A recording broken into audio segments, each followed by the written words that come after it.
Gloire à Jésus. Vous qui êtes en haut, est-ce que je peux entendre Amen? Alléluia. Ce matin, je vais donc suspendre mon enseignement sur le combat des voix. Nous allons y revenir les semaines prochaines.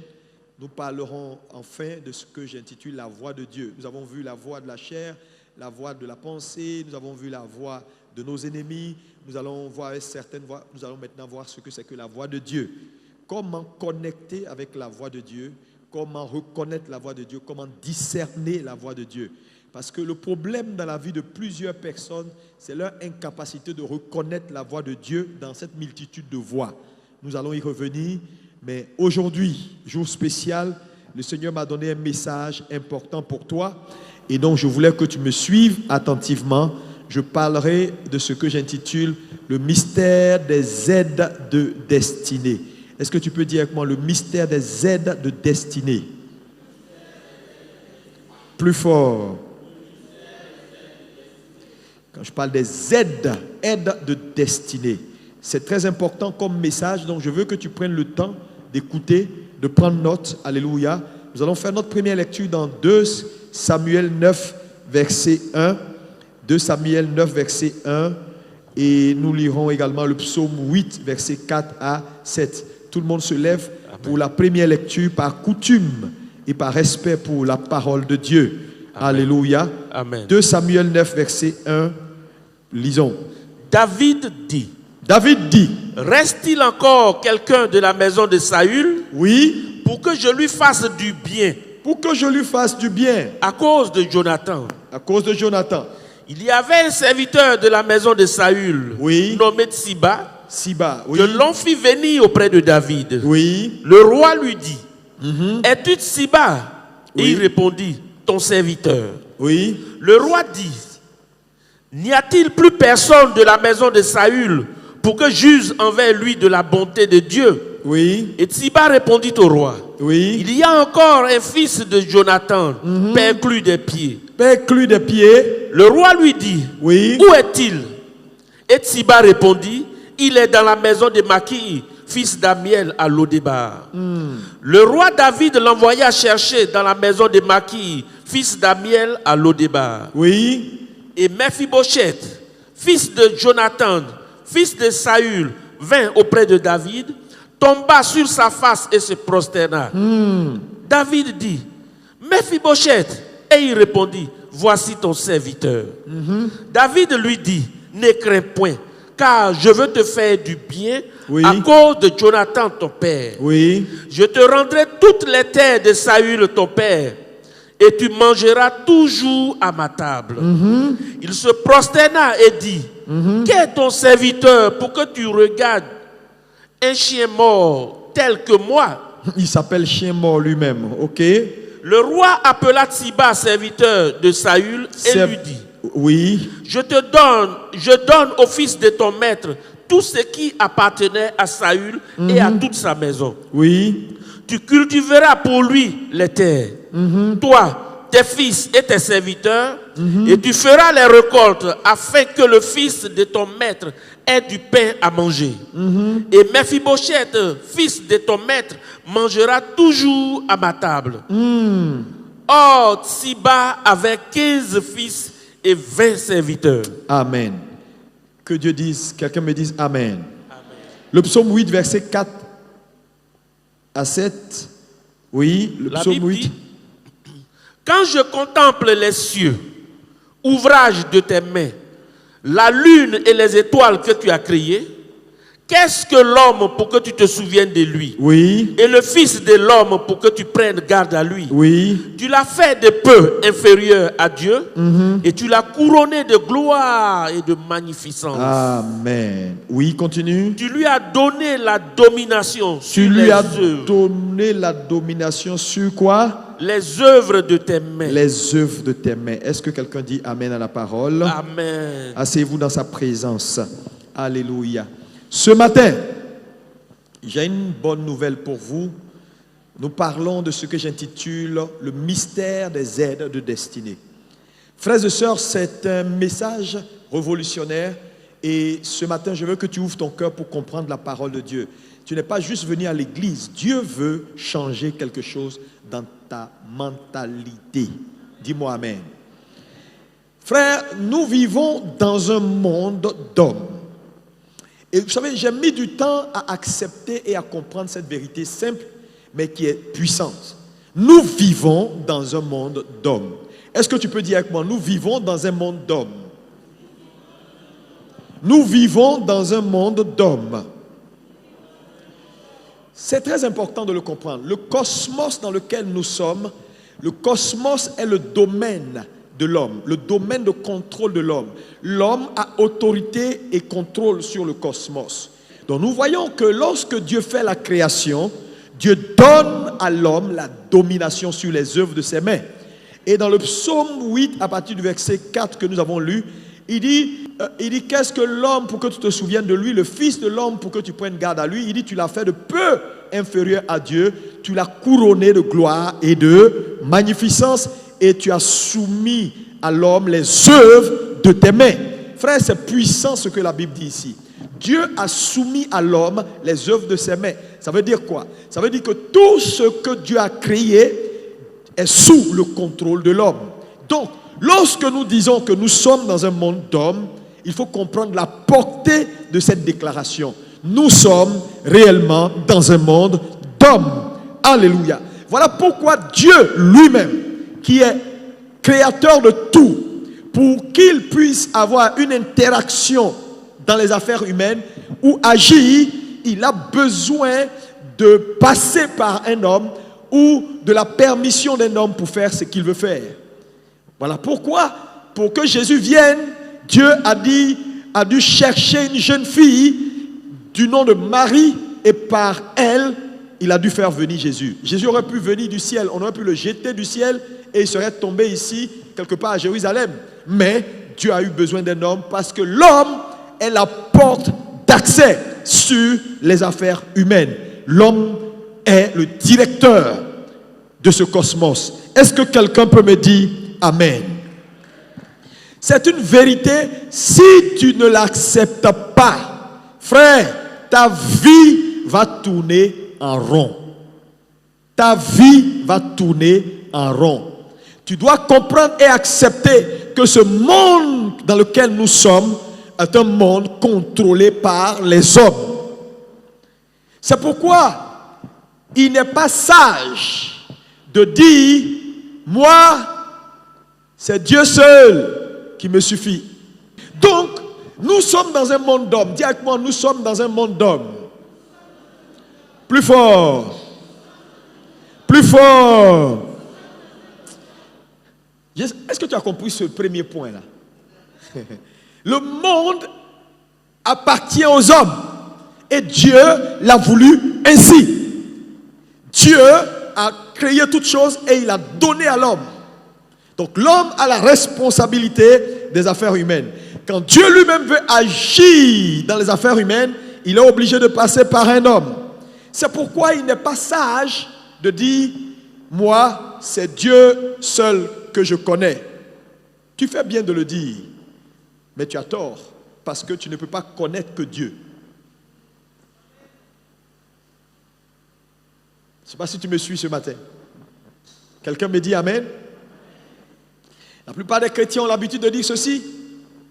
Dieu me suffit.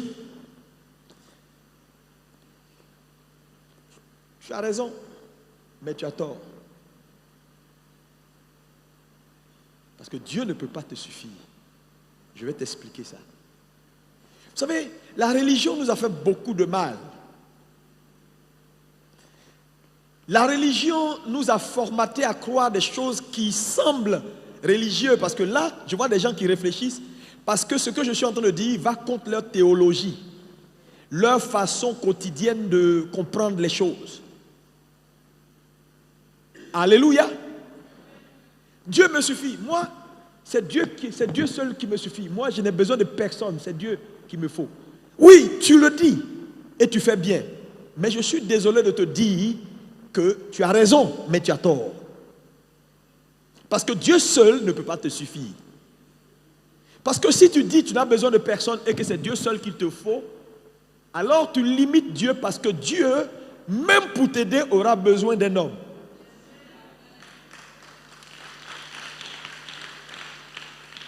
Alléluia. Frère, c'est important de comprendre cette vérité. Donc, dire que Dieu seul, moi c'est Dieu c'est Dieu seul. Dieu me suffit, je n'ai besoin de personne. Si j'ai Dieu, ça me suffit. Ce n'est pas vrai, c'est une demi-vérité. Et si tu es là et tu as cette habitude de faire ces confessions-là, tu limites ta vie et tu te mets dans une situation de danger de mort. Parce que tu vas avoir ou tu vas arriver à un point dans ta marche vers ta destinée. Frère, si tu as cette habitude de croire que c'est Dieu seul qui te suffit, alors tu verras que Dieu est certes notre Dieu parce qu'on a besoin de lui, mais tu comprendras que tant que nous sommes sur la terre des vivants, l'espace ou la sphère de l'expression de notre destinée, nous avons toujours besoin d'un homme. Quand tu vas aller au ciel, tu peux faire cette déclaration. Dieu seul me suffit. On va t'acclamer. Mais ici, tu ne peux pas dire Dieu seul me suffit. Parce que, regardez par exemple, quand vous prenez le livre de Ruth, voilà une petite villageoise qui est sortie de nulle part, mais que parce que quelqu'un a aimé, elle est devenue reine. Donc tu ne peux pas me dire que l'amour de quelqu'un, ça ne compte pas. Frère, ça compte. Quelqu'un peut te détester, ça peut ne pas compter. Mais quelqu'un qui t'aime, ça compte. Alléluia. Esther avait déjà la grâce de Dieu sur sa vie. Esther avait l'approbation de Dieu sur sa vie. Mais il a fallu que ce roi-là l'aime pour qu'elle devienne reine.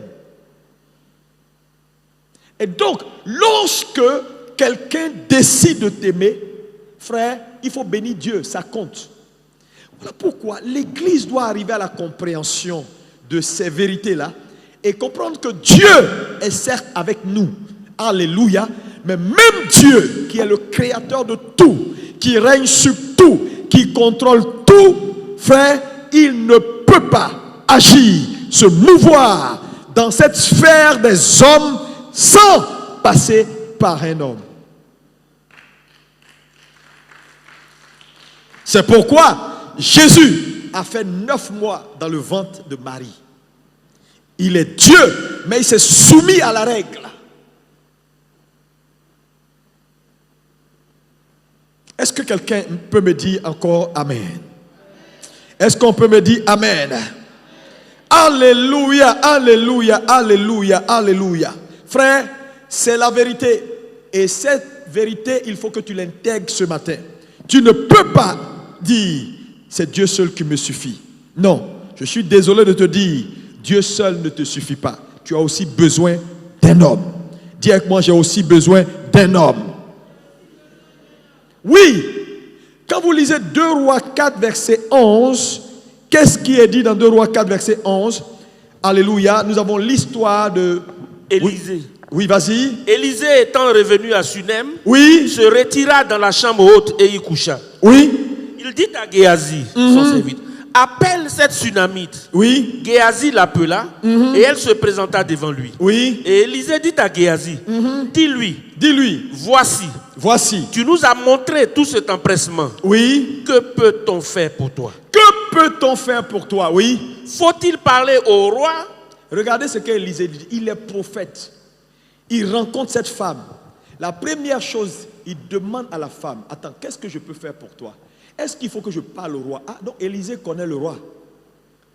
Parce qu'il a compris qu'il ne suffit pas de connaître Dieu.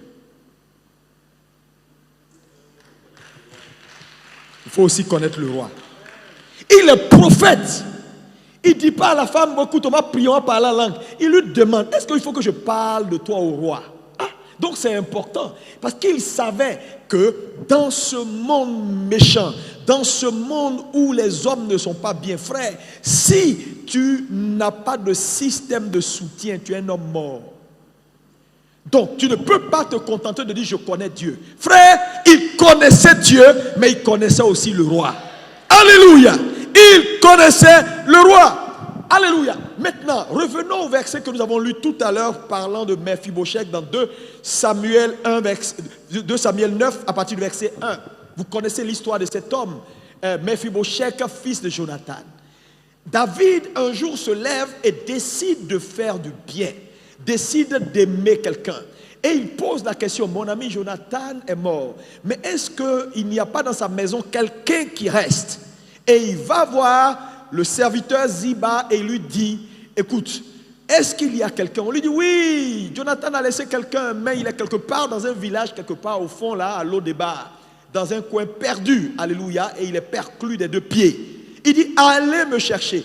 Mais la Bible fait un commentaire important, il dit, Ziba avait 15 fils. Ça veut dire quoi? Ziba également avait une famille, mais David décide, bien que Ziba ait une famille, de lui dire, laisse là tes enfants à toi et va à Lo-Débar chercher celui pour qui j'ai décidé de faire du bien. Frère, lorsque Dieu met devant toi un homme de destinée, frère, quelque chose change dans ton environnement. Est-ce que quelqu'un peut me dire Amen?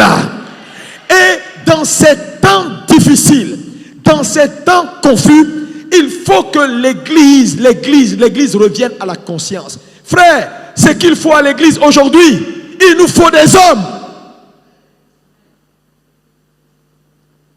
Tu n'as pas le droit de te priver d'aide de destinée. Tu n'as pas le droit. Tu ne peux même pas te payer ce luxe. Tu vas rater ta destinée. Je te dis ça aujourd'hui. Tu sais, le tout, ce n'est pas être connecté à Dieu. Tu peux être connecté à Dieu et échouer ta vie. Si tu n'es pas connecté à l'homme. Et la Bible dit, lis-moi le Luc 2, verset 52. Jésus croissait. Jésus croissait. En sagesse. En sagesse. En stature. En stature. Et en grâce. Et en grâce. Devant Dieu. Devant Dieu. Et devant les hommes. Et devant les hommes. Frère, tu as besoin de la grâce devant Dieu. Et tu as besoin de la grâce devant les hommes. Si tu as seulement la grâce devant Dieu, tu seras un homme heureux. La puissance de Dieu sera avec toi. La grâce de Dieu sera dans ton cœur. Tu seras un homme béni d'être un homme hautement spirituel. Mais tu seras un homme fauché, moisi et un homme limité. Parce qu'il te faut la grâce devant Dieu, mais pas seulement devant Dieu, mais aussi devant les hommes. Et Jésus l'a compris, que tu ne peux pas accomplir ta destinée si tu n'as pas la grâce devant Dieu et devant les hommes. Parce que je vois aujourd'hui l'église, le drame des chrétiens évangéliques, c'est l'orgueil. Nous, c'est Dieu. Dieu nous suffit. Avec Dieu, on fera.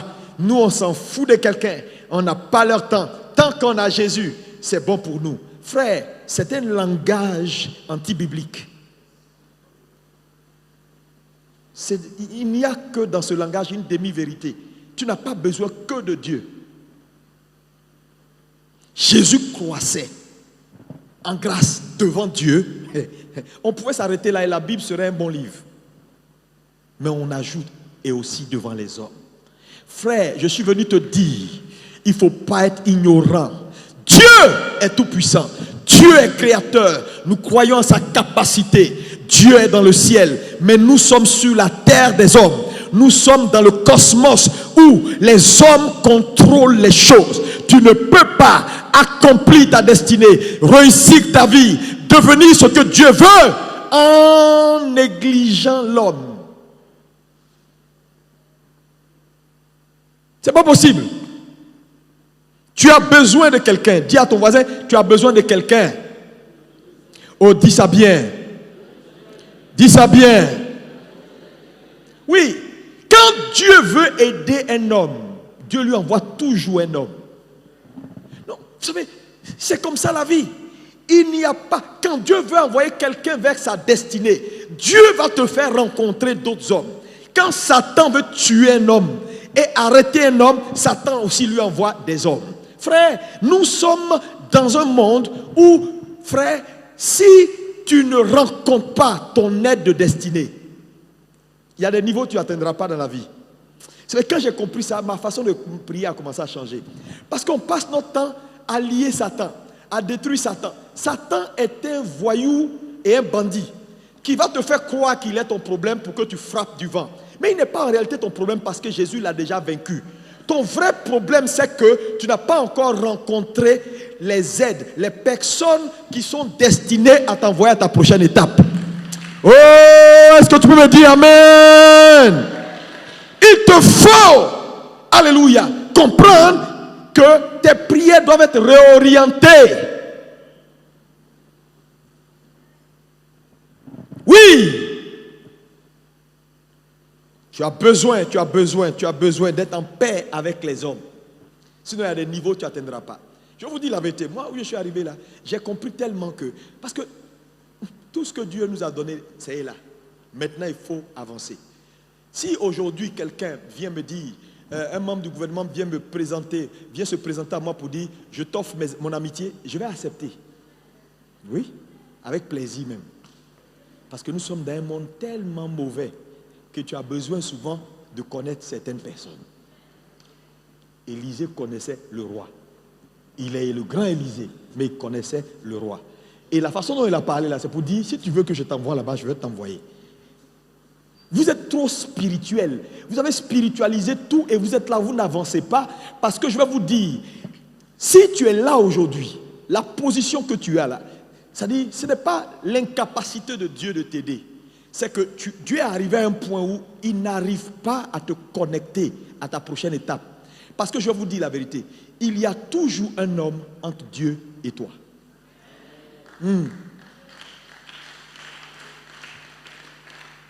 Bon, je sais pas si tu me comprends. Hein? Il y a toujours. Regardez par exemple, qu'est-ce que c'est qu'une aide de destinée? Parce que tu peux ne pas comprendre. Une aide de destinée, c'est quoi?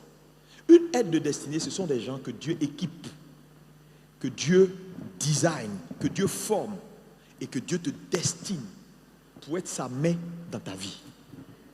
Si tu les as ratés, tu as raté Dieu. Les aides de destinée sont comme le relais de Dieu dans les affaires humaines. Et puis, à ce niveau-là, Dieu ne fait exception de personne. Ce n'est pas chrétien. Non. Dieu prend n'importe quoi. Mais Dieu les prépare. Dieu les façonne. Dieu les équipe. Et Dieu te les envoie pour être sa main dans ta vie. Si tu n'as pas compris ça, tu vas être un chrétien frustré. Parce que tu vas passer ton temps à rechercher la faveur de Dieu. Tu l'auras. Mais la faveur de Dieu va remplir ta vie. Ta tête sera pleine d'amour. Ton cœur sera plein d'amour. Ta bouche sera pleine de louanges. Mais ta poche sera vide. Ta vie sera limitée. Parce qu'il y a des choses. Frère, il faut un homme pour que Dieu arrive à se mouvoir. Et malheureusement, c'est ce que l'Église ne comprend pas. Ils sont là, ils parlent en langue. Là où il faut agir, ils parlent en langue. Là où il faut trouver les personnes qu'il faut, ils parlent en langue. Ils sont là orgueilleux. Ils sont tout le temps en train d'insulter le politique, insulter le social. Frère, je veux te dire, si tu ne comprends pas le message de ce matin-là, tu vas rater ta vie. Tu vas être un homme frustré. Tu vas passer ton temps à critiquer. La critique, elle est facile. Tu peux continuer à critiquer. Oui, ceux-là, on ne comprend pas. Ils sont mauvais. Ils sont compromis avec les politiciens. Ils sont compromis avec ceux qui ont l'argent. Parle. Nous, on avance. Parle. Faut parler. Parce que parler est facile. Je te dis la parole. Alléluia. Arrête d'être ignorant, d'être orgueilleux pour rien du tout. Tu es là, ta vie n'avance pas. Ça te dit rien? Tu as toutes les onctions. Et puis après. Tu as toutes les qualifications. Et puis après. Dieu veut t'aider. Mais il va t'aider comment? Alors qu'il a soumis les affaires humaines. C'est-à-dire les affaires de cette terre-là aux hommes. Il va faire comment? Note ceci, c'est très important. Toute bénédiction vient de Dieu à l'homme par l'homme. Répète ça avec moi 7 fois. Toute bénédiction vient de Dieu à l'homme par l'homme. Encore 2.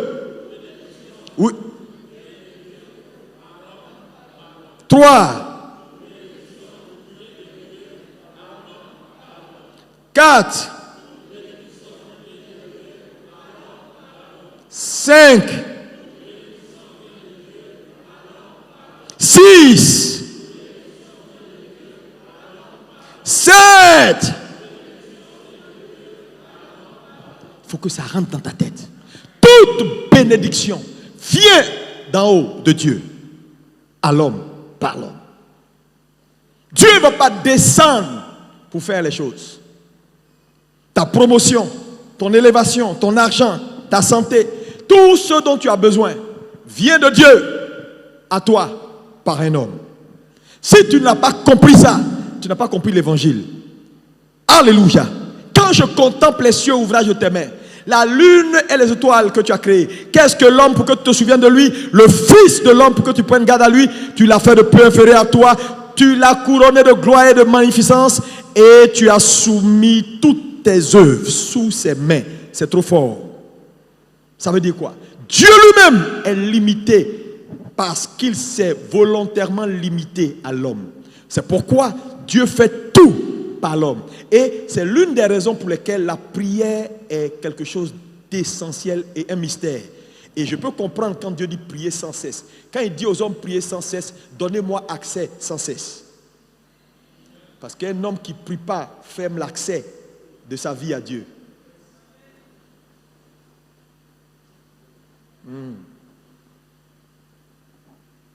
Ouais.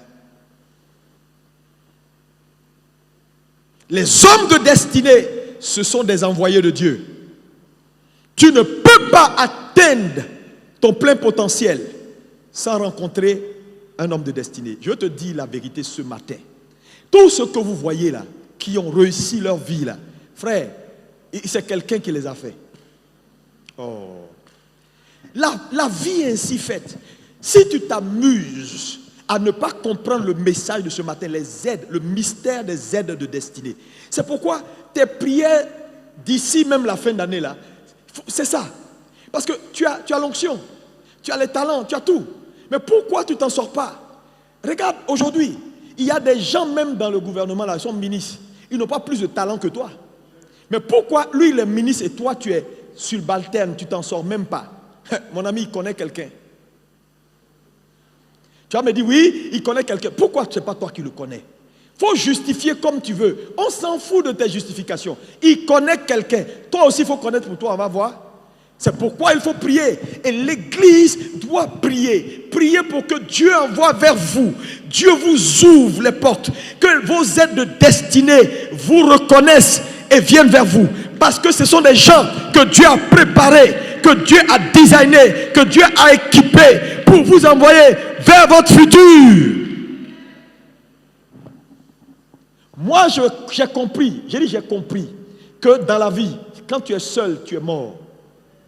Si tu rencontres quelqu'un, aïe, aïe, aïe, aïe, aïe, que Dieu m'aide. Lève la main et dis, Seigneur, apporte-moi mes aides de destinée. Ah, Seigneur, apporte-moi mes aides de destinée.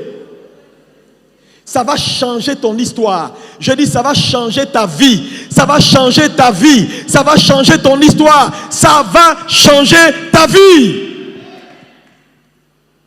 Personne n'est quelqu'un sans quelqu'un. Regardez par exemple, imagine-toi un jour tu voyages. Tu es sur la route de Yamoussoukro. Ton pneu s'éclate. Il est 18h. Il commence à faire tard. Frère, tu es seul. Tu ne peux pas t'abaisser parce que tu as mal au dos pour enlever le pneu. Et voilà deux petits gars qui se promènent avec leur machette. Tchac, tchac, tchac, tchac. Ils arrivent à ton niveau. Et puis ils te regardent. Tu dis, s'il vous plaît. Et puis en même temps que tu dis, s'il vous plaît, Dieu met dans leur esprit ce type-là. Chaque fois quand il prie, je n'ai pas besoin de personne si ce n'est de Dieu. Allez-y, ne le regardez pas, allez-y. Et les enfants là s'arrêtent là. Et puis quelque chose les pousse à ne pas vouloir t'aider et ils partent. Là, il va te falloir prier. Hein.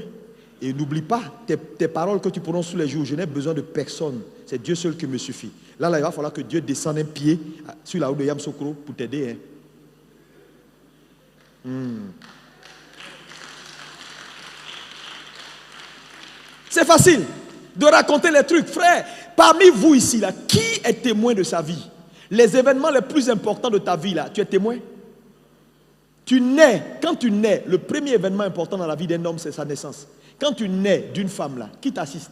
C'est d'autres personnes qui font diligence et qui te font sortir et qui se concentrent, qui prennent des précautions pour que tu vives. En ce moment-là même, là, ta vie, on ne sait même pas. Quelqu'un décide de faire en sorte que tu sortes. Quand tu ne pleures pas, c'est quelqu'un qui te tape pour que tu pleures. C'est quelqu'un qui te nettoie. C'est quelqu'un qui coupe ton cordon, qui s'assure que le cordon soit bien coupé et qui te prend, qui te remet à ta mère. C'est quelqu'un. Deuxième événement plus important, le jour où tu décides de te marier, tu n'es pas témoin de ton mariage. C'est d'autres personnes qui t'assistent, qui vont te dire pousse ici, pousse là, marche ici, fais ta tête comme ça, on va prendre la photo, ne bouge pas, reste tranquille. Mais tu n'as rien à dire. Alléluia. Et le dernier événement le plus important, le jour de ton départ vers le Seigneur, c'est pas toi qui te lave, qui te met dans le truc mortuaire et qui te prend toi-même ton cercueil pour aller t'enterrer. Non, c'est des gens qui t'assistent. Frères et sœurs, c'est pourquoi si vous n'êtes pas humble pour comprendre que dans la vie ici-bas sur la terre des hommes, nous sommes dans un monde d'hommes et il n'y a personne qui peut s'en sortir sans un homme. Frère, c'est pourquoi il faut que tu sois humble pour comprendre que tu auras toujours besoin de quelqu'un. Qu'importe qui tu es, qu'importe la taille que tu as, le jour où tu tombes, c'est d'autres personnes qui vont t'assister. Dieu a fait les choses ainsi. Dieu a fait les choses ainsi. C'est pourquoi une aide de destinée, c'est quelque chose de puissant. Oh, moi je connais des gens dont le ministère est passé de rien à un ministère mondial puissant le jour où ils ont fait une seule rencontre dans leur vie. Une seule rencontre. Tu es là parce que tu n'as pas encore rencontré la personne qu'il faut. Tu cherches 1 million ou 2 millions pour faire commerce. Il y a quelqu'un qui a déjà la solution. À Abidjan ici, il y a des gens, un seul coup de fil et ta vie change. Tu ne dis pas bien amen. Je dis, il y a des gens ici, actuellement dans la pluie là. Un seul coup de fil et ta destinée, tout ce que Dieu a prévu pour toi là, s'aligne. Tu parles de quoi? Donc si ta concentration là, ce n'est pas sur le Satan, c'est sur ce genre de personnes là. Ce n'est pas passer ton temps, Satan je te lis, Satan je te lis. Satan ne peut rien faire.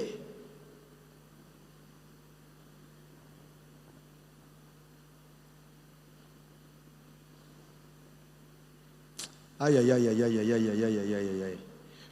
Quand tu rencontreras les bonnes personnes, tu sauras ce que ça veut dire, le mystère caché derrière les aides de destinée. Si tu as manqué d'aide, tu as manqué Dieu dans ta vie. C'est pourquoi les païens ayant compris ces choses-là ne jouent pas avec leur connexion. Ah! Il y a des gens ici là, tout ce qu'ils ont là, c'est à cause de quelqu'un. Il y a des gens ici, il y a un niveau qu'ils veulent atteindre, mais ils n'ont pas encore rencontré la personne qu'il faut. Ce matin, Dieu veut ouvrir ton esprit pour que tu comprennes et que ta prière change d'orientation et que tu arrêtes tout ce qui est prière, tu vois, des trucs vraiment élémentaires. Regardez le monde dans lequel on est. Il y a tellement de problèmes dans ce monde. Les hommes sont méchants. Les gens, allez à la justice. Il y a des gens, ils ont raison. On fait la justice là, on leur donne tort. Le monsieur là, il pleure. Pourquoi? Parce qu'il n'y a personne pour parler pour lui. Mais il y a d'autres. Il n'y a pas là même entre les juges. Les juges disent non. Un dit on va le condamner, l'autre dit non, non, non, si tu fais ça, non. Par là sort. Pourquoi? Parce qu'ils trouvent parmi les juges même qu'ils ne connaissent pas une aide de destinée. Frère, je te dis, il te faut quelqu'un. Parce que ce monde-là, la plupart des grandes décisions se jouent sans toi. Les gens décident dans les sphères de la sorcellerie. Les gens décident dans les couvents de la sorcellerie. Les réunions nocturnes, entre 0h et 3h du matin, la troisième veille de la nuit des décrets sataniques. Les gens s'assoient en comité restreint. Les gardiens de la maison de vos pères. Et puis ils disent, Est-ce qu'elle doit passer? Est-ce qu'elle doit se marier? Non, pas elle, parce qu'elle est dangereuse. Celle-là, on peut la laisser avancer un peu. Mais pour elle, là, il faut corser. Et si Dieu ne te donne pas un homme, aïe, aïe, aïe, aïe. J'ai compris que le plus grand, c'est-à-dire la plus grande tragédie d'un homme, c'est d'être seul. Ouais. C'est d'être seul. Frère, il y a des gens à Abidjan ici, je dis, si tu les connais, tu vas vivre bien. Oh. Non, ne joue pas avec. Tu diras, oui, ceux-là, ils sont dans le pouvoir. Pourquoi la Bible dit de prier pour les autorités, les gens qui sont élevés en dignité, pour que nous menions vie paisible et tranquille. Le mot paisible et tranquille, la Bible lie notre paix à ces gens-là. Pourquoi la Bible dit? Parce que nous sommes dans un méchant monde. Frère, il y a des choses ici, là. Si tu ne connais pas, je disais tout à l'heure que, par exemple, il y a des gens ici, tu ne connais même pas, même un sergent de police, tu ne connais pas.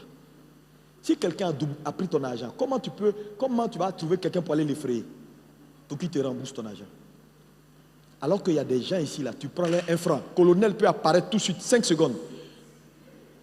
Non, je donne ça tout de suite. Parce qu'il connaît colonel, il connaît général. Même quand le policier l'arrête, son cœur bat pas. Parce que c'est le général qui prend le portable, qui dit, donnez-moi le policier. Bonjour, général Tant. Oui. Donnez les pièces et puis laissez-le aller. Oui, mon général. Et puis le gars, il a tout honteux. Tiens. Frère, il ne faut pas te priver de l'aide de Dieu. Dis-moi encore amen. Dis-moi encore amen. Alléluia. Est-ce que quelqu'un est béni? Alléluia. Alléluia. Entre Dieu et un homme, il y a toujours un homme. Regardez par exemple l'exemple de David. Est-ce que vous savez que David dans les champs, quand il a commencé à tuer l'ours, le lion et tout ça là, Dieu avait déjà rejeté Saül. Mais le temps que David monte sur le trône, il y a eu un retard. Lisez bien la Bible. Mais ce n'est pas du fait de David, c'était le Samuel qui était l'intermédiaire entre Dieu et David. Samuel passait son temps à pleurer sur Saül. À pleurer sur Saül. À un moment donné, Dieu descend pour lui dire, mais Samuel, tu vas m'arrêter de pleurer sur ce gars-là que j'ai rejeté depuis? Va maintenant où est le nouveau roi là pour qu'il entre dans sa destinée. Donc vous comprenez que David a été retardé à cause de Samuel. Dieu a dû négocier avec Samuel pour que Samuel hâte sa présence. Même là encore, il a commencé à bavarder pour dire, et si je vais, et si on m'attrape? Dieu dit, oh, tu déconnes. Bon, dis ça. Frère, vous comprenez que un homme, il y a toujours un homme en Dieu et vous. Et le problème avec, c'est-à-dire cette aide de destinée qui est toujours en Dieu et vous, et le danger c'est quoi? Si Dieu dit oui, qu'il dit non, la réponse sera non. Si Dieu dit oui, qu'il dit oui, la réponse sera oui. C'est pourquoi il ne faut pas prendre ça à la légère pour dire oui, même si Dieu passe par lui qui ne veut pas, Dieu va trouver. Pourquoi le peuple a fait 430 ans? Pourquoi Israël a fait 430 ans dans le désert? Dieu dit 400 ans. Il a prophétisé. Dieu veille sur sa parole pour l'accomplir. Dieu veille sur l'intégrité de ses prophéties. Mais là, à un moment donné, il ne pouvait plus rien faire parce que l'homme qu'il cherchait n'était pas prêt à sortir. Frère, l'homme qu'il cherchait n'était pas prêt à sortir. Moïse n'était pas prêt. Moïse est sorti en retard. Et ça a retardé Dieu. Mais alors que Dieu voulait qu'il sorte depuis. Alléluia. Je veux dire à quelqu'un, tu as besoin d'aide. Dis avec moi, j'ai besoin d'une aide. Est-ce que quelqu'un peut acclamer pour Jésus? Alléluia. Dieu ne dépasse pas un homme pour agir. Il ne passe toujours pas un homme. Ouais. Ton avantage dans la vie, ce n'est pas ta connexion avec Dieu seulement. Ta connexion avec Dieu compte, hein, sérieusement. Je ne suis pas en train de vous dire que ça ne compte pas, ça compte très bien. Oui. Mais quand tu as connecté Dieu, Dieu va chercher quelqu'un pour faire le travail. Tous les miracles que vous avez à Abidjan ici, tous les miracles que vous avez au quotidien là, ça ne vient pas du ciel. Hein. C'est Abidjan ici, ça y est. L'argent que tu as eu avant-hier là, il y a longtemps c'était dans un compte, dans la main d'un païen. Tout est ici. Jésus dit tout est accompli. Il réoriente les choses. Il pousse lui là, il touche lui là, il dit viens ici, parle à lui là, aime celui-là. Frère, quelqu'un qui t'a aimé, ça compte. Quelqu'un te voit et puis t'aime, ça compte. Oh. Il y a des gens ici là, le travail qu'ils font là, tout ce qu'ils font, vous les voyez faire là. Vous avez l'impression que oui, cette dame-là, mais où elle trouve l'argent pour faire ONG, où elle trouve l'argent pour donner à manger aux pauvres, où elle trouve l'argent, frère. Tu sais, quand tu as compris le mystère des aides de destinée, tu vas voir, tu vas faire beaucoup de choses avec petit sueur. Mais quand tu n'as pas compris le mystère des aides de destinée, tu vas faire petites choses avec beaucoup de souffrance. Parce que dans la vie, attends. Et ce que je te dis est important, hein? 4 types d'aides de destinée que je vais te donner ce matin. Mais on va parler d'un seul, puis on va terminer. 4 types d'aides de destinée. Le premier type d'aide de destinée, c'est ce qu'on appelle les hommes influents. Dis avec moi les hommes influents. Plus fort. Dis j'ai besoin d'hommes influents. Matthieu 27, verset 57.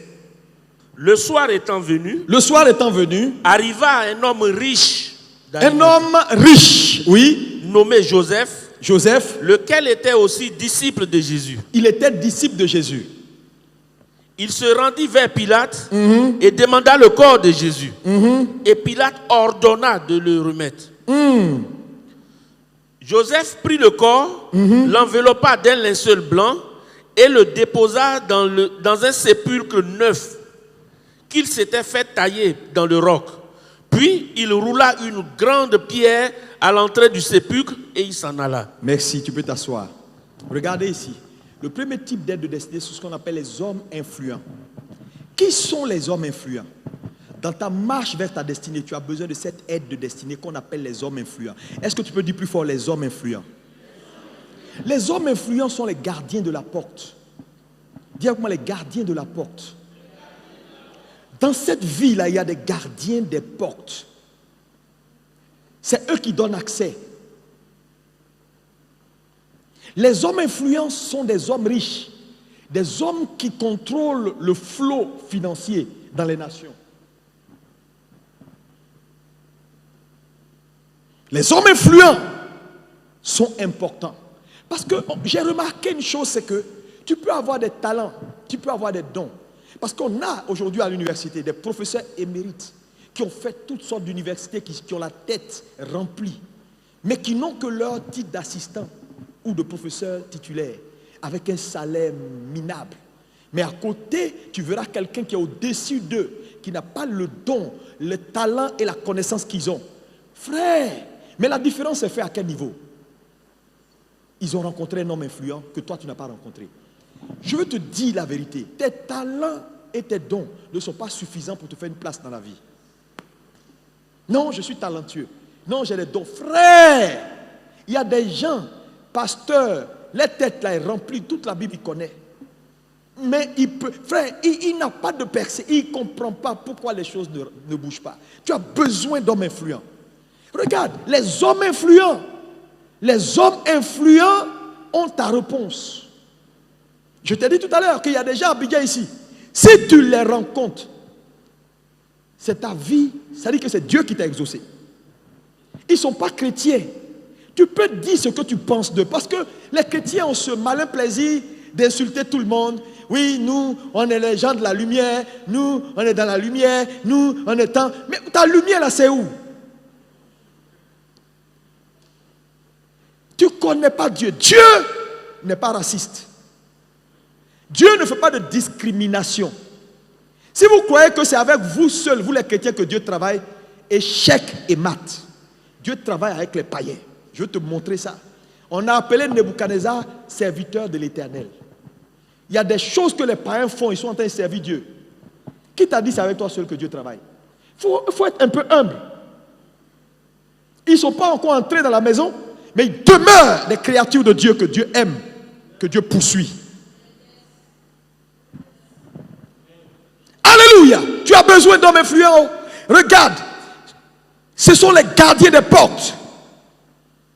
Quel que soit le talent que tu as, il y a des accès que tu n'auras pas si tu n'as pas rencontré quelqu'un qui est influent. Il y a des accès que tu n'auras pas dans la vie. Des accès. L'église doit arrêter de rester dans son coin. On est entre nous, on est là, on parle.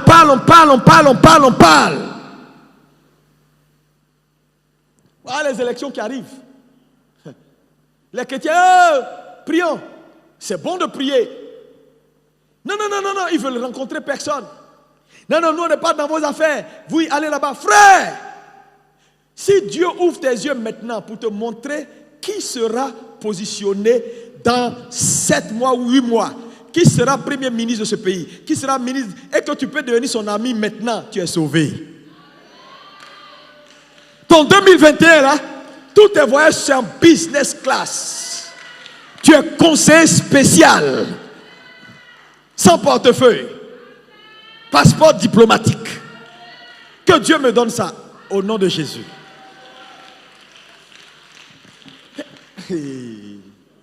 Est-ce que tu sais qu'on peut te nommer conseiller spécial? Il n'y a pas portefeuille, tu es conseiller. De temps en temps, tu apparais à la présidence, tu fais des petites réunions, tu sors. Tu as passeport.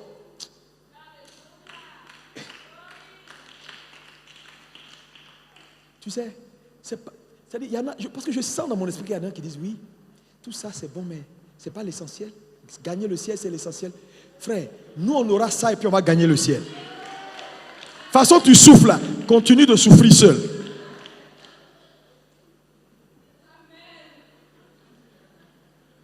Attends, quand Élisée dit à cette femme qui est déjà une femme de distinction, est-ce que je peux t'aider? Bon, je peux parler de toi au roi, ça te dit rien? Entre toi et Élisée là, qui est spirituel? Hein?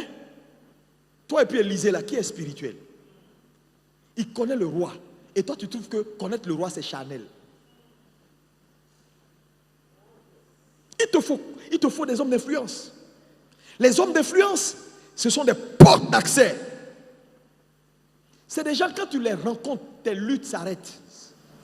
Non, je vous le dis que Dieu aide l'Église. Si l'Église doit jouer le premier rôle, il faut qu'elle arrête d'être orgueilleuse et qu'elle comprenne que quand Dieu la positionne dans une nation, elle doit exploiter toutes les possibilités que Dieu met à sa disposition pour influencer la nation. Non, pour influencer la nation. Pour influencer la nation. Regardez. Lève la main droite, dis Seigneur, fais de moi un homme d'influence. Quand Joseph entre au palais, il ne rentre pas comme un sacrificateur. Il rentre comme un homme influent. Parce que ce qui fait que ça dit, Pharaon le nomme premier ministre, ce n'est pas, il est venu parler en langue devant Pharaon. Il a démontré à Pharaon qu'il est intelligent et qu'il a des capacités. Donc il est venu en tant que technocrate. Maintenant, quand il est entré en tant que technocrate, il a décliné maintenant dans l'exercice de sa fonction son volet de sacrificature. Il y a des endroits où vous allez aller, frère. N'allez pas avec la prière. Déclinez après la prière après. Quand vous êtes déjà entré. Devenez des hommes influents.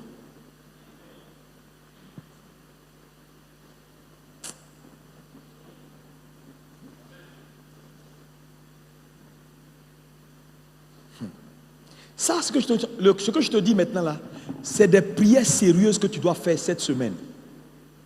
Ton affaire est là, où ça y est. Moi, il y a des gens que je connais à Abidjan ici. Ce n'est pas le niveau qu'ils ont. Pour l'intelligence que la personne a, pour la grâce que la personne a d'être si intelligent, même dans son petit niveau où il est.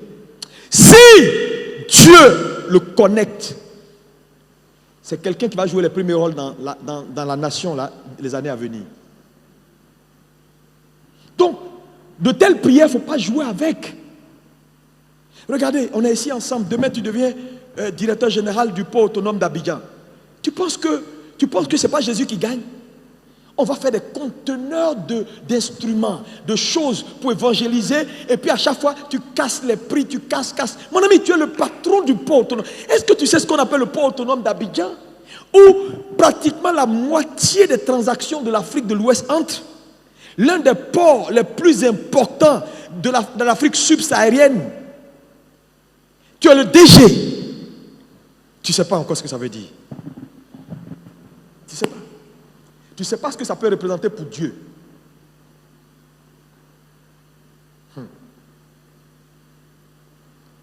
Je cherche travail. Seigneur, je n'ai pas de travail. Frère, il y a quelqu'un qui a le travail là. Un coup de fil. À midi là. Ça dit, il ne va même pas se fatiguer. Pendant qu'il mange son foutou. Tu veux quoi? Un peu d'eau. Oui. Non. Ok. Juste, il va se déranger pour arrêter de manger pendant 3 minutes. Il met sur haut-parleur. Zago, ça va? Oui.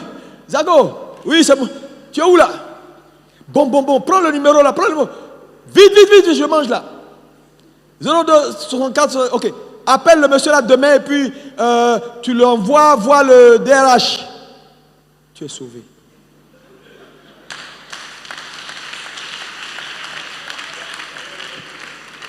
Il mangeait foutu. Os l'a piqué. Il s'est arrêté 2 minutes. Et il a changé ta destinée. Que Dieu parle à quelqu'un cette nuit de toi au nom de Jésus. J'ai dit que Dieu parle à quelqu'un de toi au nom de Jésus. Frère, regardez par exemple, à Jérusalem, Jésus, le Dieu Tout-Puissant, il vient, il fait l'œuvre de la croix. Il meurt. Il crie, tout est accompli. Et il expire. Frère, quand il a expiré là, il n'y a pas un seul disciple, il n'y a pas un seul guerrier de prière qui a pu aller réclamer son corps. Il a fallu un homme d'influence. Attends, si Joseph d'Arimathée, homme riche, influent, ne faisait pas partie des disciples de Jésus, le corps de Jésus serait resté sur la croix. Parce qu'aucun des disciples ne pouvait entrer chez Pilate. Mais Joseph d'Arimathée, homme influent, entre. Bonjour, au roi, vis éternellement. C'est Joseph d'Arimathée. Il les connaît, c'est son milieu. Il les a rendus service plusieurs fois. Les gens ne discutent même pas pour dire, mais attends, toi, tu es avec ce type-là aussi. Les gens lui remettent le corps du Seigneur. Il enlève, il prend le corps de Jésus. Et il va maintenant pour honorer son maître. La Bible dit de lui qu'il était disciple de Jésus.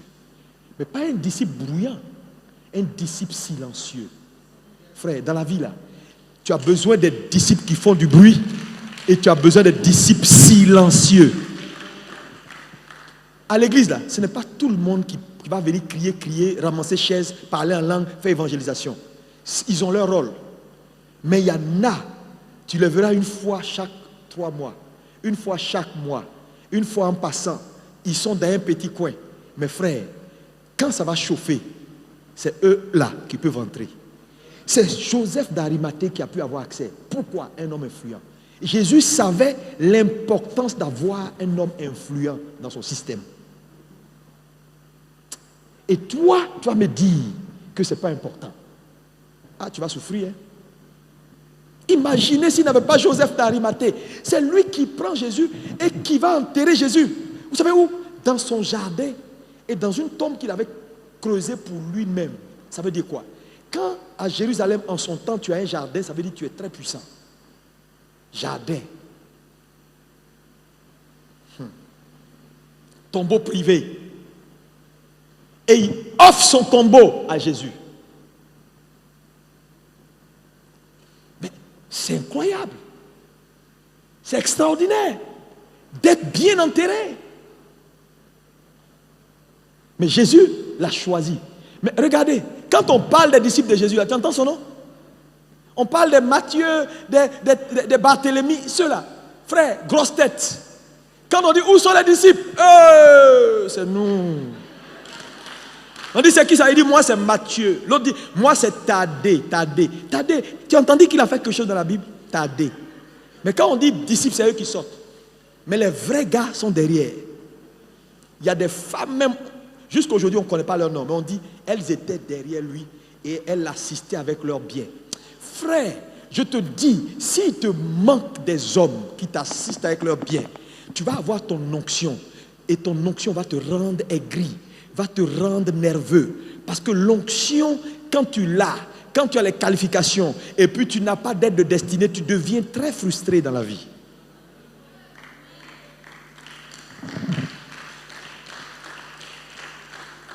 Tu rêves et puis c'est quelqu'un d'autre qui réalise ton rêve. Oh, ça fait mal, hein? Ça fait mal. Parce qu'il n'y a pas. Donc quelqu'un d'autre réalise ce rêve-là pour toi. Alléluia. Et puis la seule chose que tu as dit, ça là, j'avais pensé à ça avant lui. Oui, j'avais pas. Mais c'est pas ce qui compte. Tu as pensé avant. Lui, il a fait. Parce qu'il a quelqu'un. Oh, dis à quelqu'un, il te faut quelqu'un. Dis il te faut quelqu'un.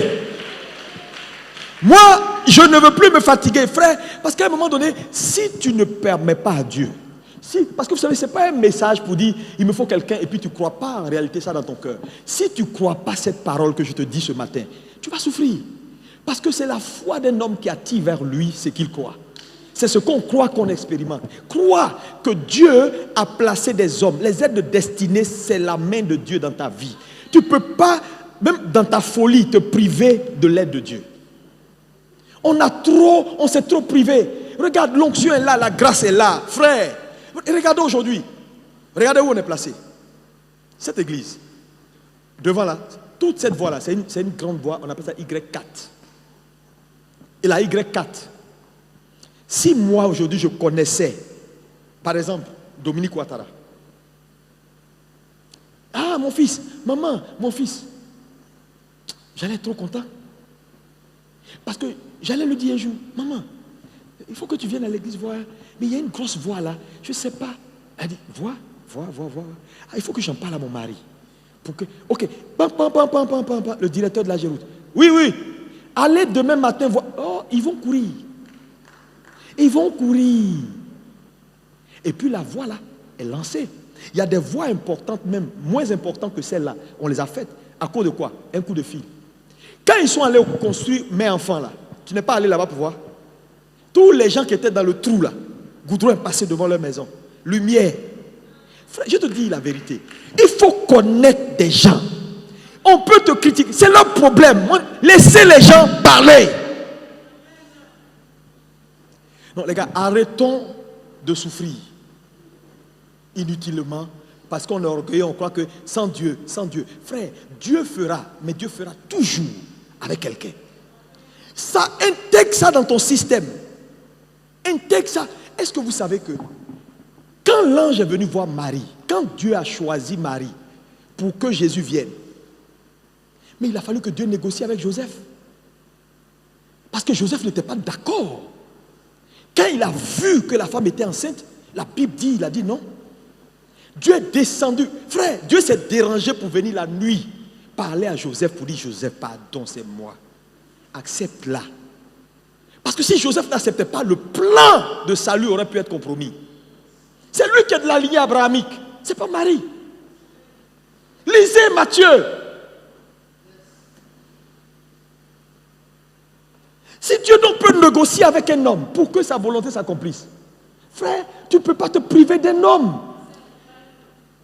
Regarde aujourd'hui la vie des gens. Il y a tellement de gens talentueux ici. Demandez, quand on est allé à Genève, mais frère, va en Occident. Si tu connais quelqu'un, tu es sauvé. Quelqu'un peut te donner sa maison pour dire, fais église. Et là où les autres ont souffert, toi tu ne souffres pas. Il te faut connaître quelqu'un. Il y a des gens à Abidjan ici, ils ont tellement de maisons. Ils ne savent pas comment gérer, ils donnent ça aux agences qui gèrent. Ils peuvent passer 6 mois, ils ne savent même pas ce qui est entré, on dépose sur des comptes. Tu as rencontré un gars comme ça, il peut te donner une de ces maisons-là. Il dit reste dedans. Et puis tu es dedans. Tu te tapes 5 ans, 10 ans, tu ne payes pas loyer à Abidjan ici. C'est possible. Et on voit ça ici, je connais des gens. Quelqu'un leur a dit reste dans ma maison. Et puis le monsieur, il est en Occident. Il s'en fout de la maison là aujourd'hui. Il s'en fout de la maison demain. Ta prière doit changer. Hein. Cette semaine-là, Seigneur, envoie-moi mes aides de destinée. Oui, nous avons besoin d'hommes influents. Moi, je ne veux plus perdre le temps. On a ceux qui prient. On a les pasteurs. On a ceux qui travaillent. On a les ouvriers. J'ai besoin maintenant d'hommes de décision pour accélérer ma course. Je vous dis, tu vas manquer de la grâce d'un homme jusqu'à ce que tu comprennes ce que je suis en train de te dire. Dans la vie, les hommes d'influence, quand tu les déshonores, tu te fermes les portes d'accès. Attendez, qu'on le veuille ou pas, la Bible dit, quand quelqu'un est élevé en autorité, là, c'est Dieu qui l'a mis là.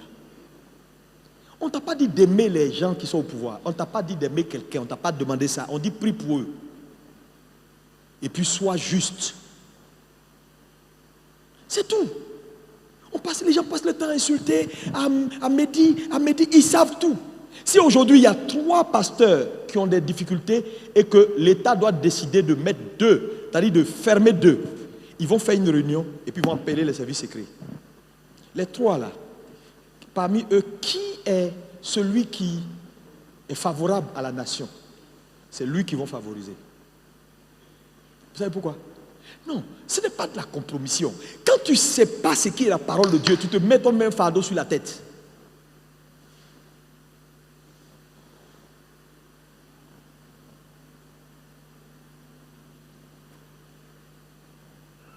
Alléluia.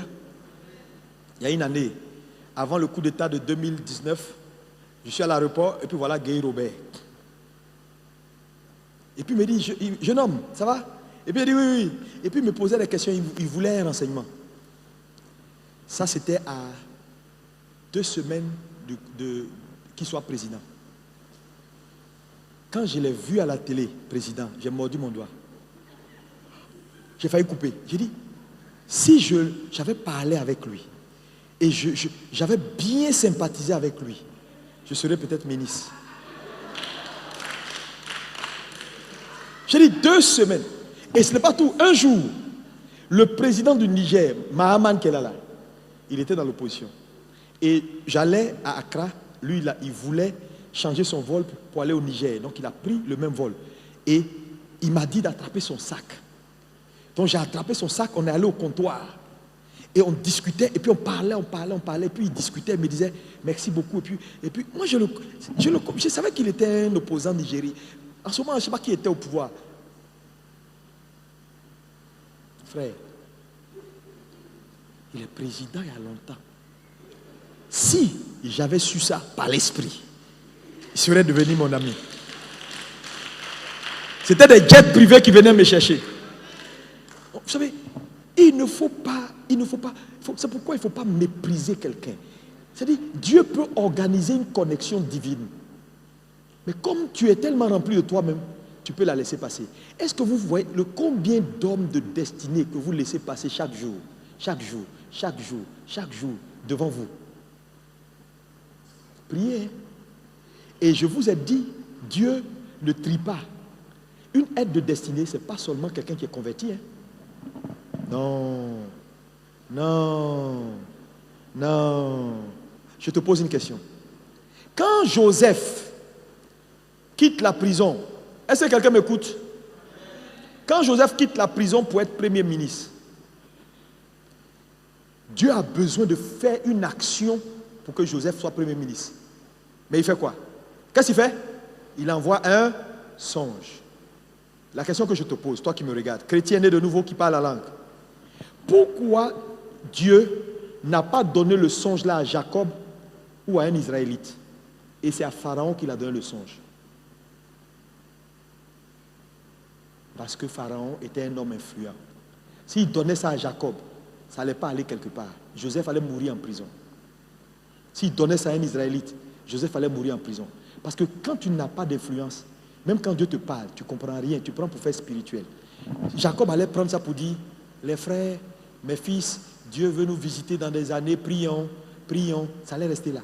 Mais dès qu'il a donné le songe à Pharaon, Pharaon s'est levé. Et comme il était un homme influent, il a rassemblé tout le royaume.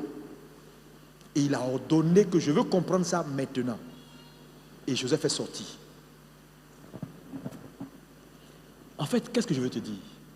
Il y a des choses, si Dieu veut les faire maintenant, il va dépasser l'église. Il va aller chercher dehors des hommes influents.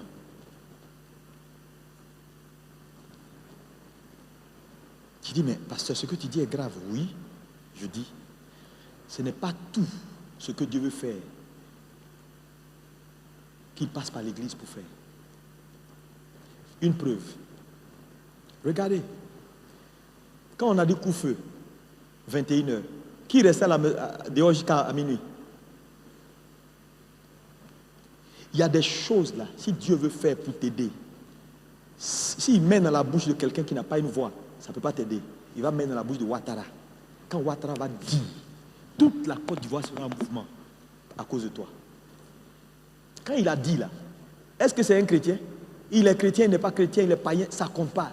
C'est un homme influent. Quand il parle, c'est exécuté. N'est-ce pas? C'est ça. Si vous ne devenez pas des hommes influents, Dieu sera obligé de vous dépasser pour aller trouver des gens qui vont faire courir. Imaginez que ce n'était pas Pharaon qui avait reçu le songe. Joseph serait demeuré prisonnier.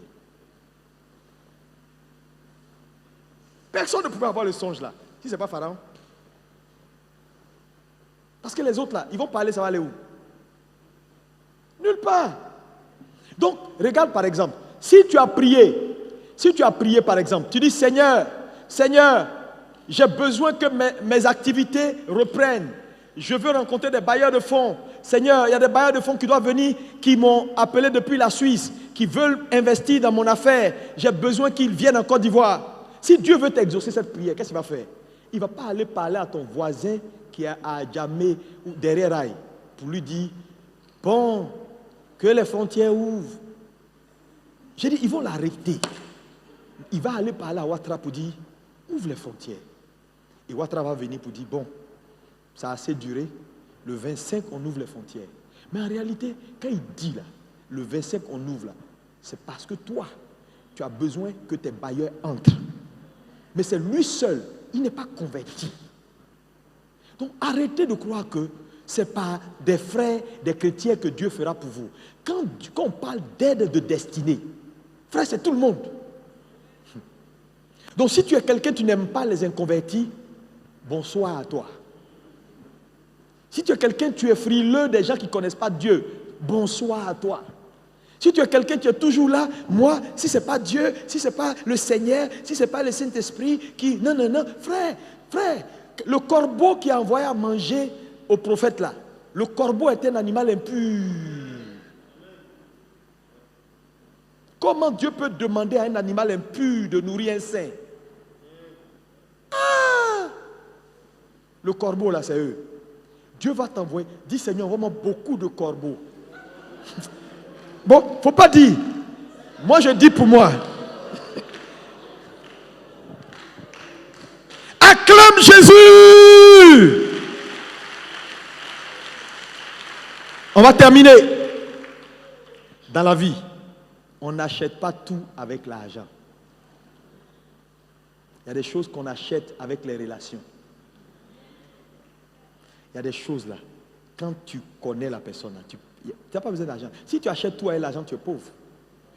Ouais. Il y a la plupart des choses que les gens vont faire pour toi, c'est par amitié. Que l'argent ne peut pas payer.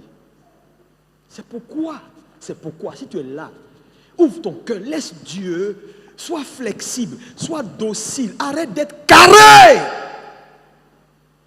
Tu souffres trop. Je connais des gens, Dieu les a aidés. Ils ont refusé l'aide du Seigneur. Il dit non, je ne veux pas lui là, ce n'est pas un chrétien.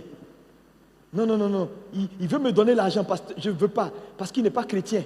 Non. Son argent est maudit. L'argent n'a pas de couleur.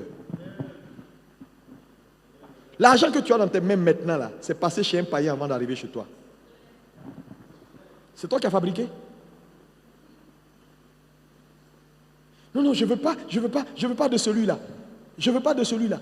La plupart, j'ai un témoignage de Renard Bonquet. La plupart de ces grandes campagnes d'évangélisation qui ont sauvé le monde entier, c'est des inconvertis qui l'ont aimé, qui ont aimé cet homme comme ça.